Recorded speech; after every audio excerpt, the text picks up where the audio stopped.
mini project activity is full control single phase full wave rectifier. Okay, for our mini project task, we use the TRI 120, ALI 700, MGI 120, and RTC 125. This is the power supply we use. We use also the oscilloscope, the multimeter. Also we use the thyristor for thyristor, one type of inductor. Bismillahirrahmanirrahim. Assalamualaikum warahmatullahi wabarakatuh. Thank you to my friend just now that have been intro for our project. So as we can see here, we use a lot of instrument and also a lot of materials in our project. So now for my part, I will explain the function for each component. Okay, for your information, madam, first I would like to explain the power supply component that we use in this project. We use TRI 120 as our power supply. So the power supply we use is 22 volt, and then next to the power supply is also the power supply for the component we use in this workbench, ALI 700, ALI 700. As also next to the ALI 700 is the MGI 120 as the signal converter or the input voltage converter from the AC to DC converter. And next to the MGI 120 is the RTC 125. That is the real circuit design, and we use at this part we use as a path transformer. Path transformer we use at this circuit, and we construct a real circuit.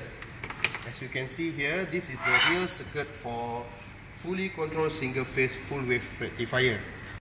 Okay, so now I will continue about this component. For each component, this is the thyristor.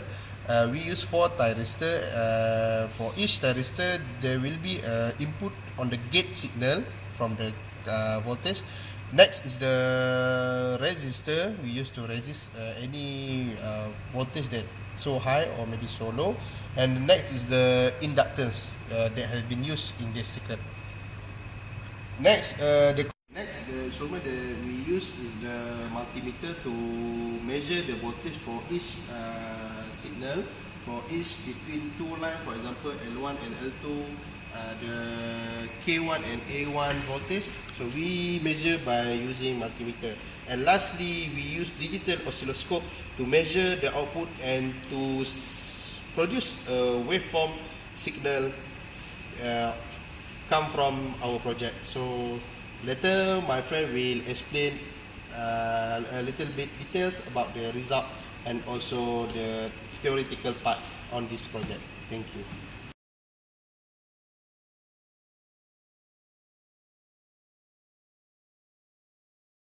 Okay, for my part, I will measure the voltage for this project.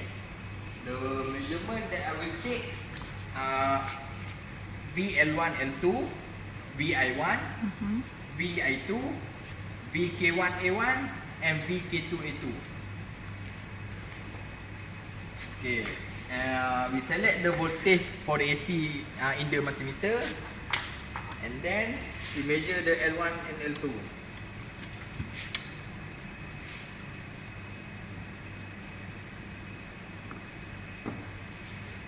Okay, for the voltage we get 25 volt. And then for the VI1 and VI2,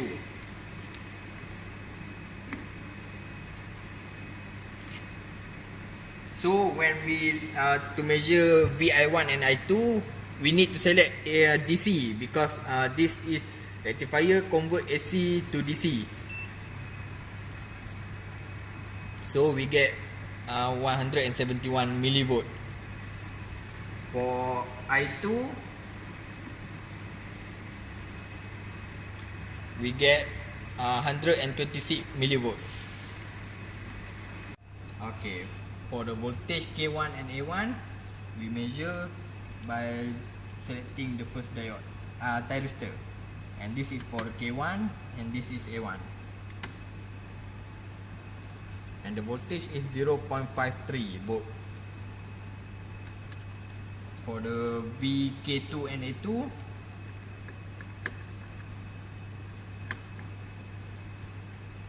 we get 0.64 volt.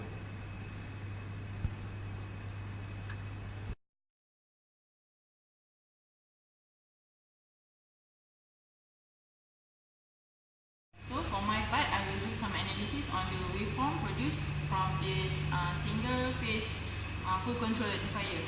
So as you can see, the single phase control rectifier has been widely used for separately excited DC.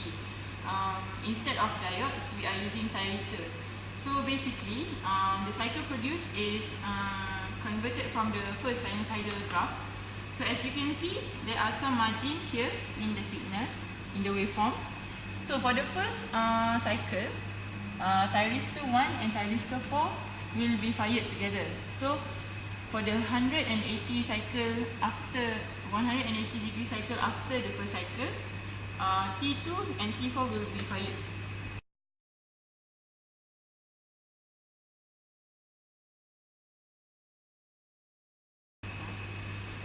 Okay, so as we know, rectifier converts AC supply to DC. Similarly, as normal rectifier, the first cycle and the second cycle cannot conduct separately.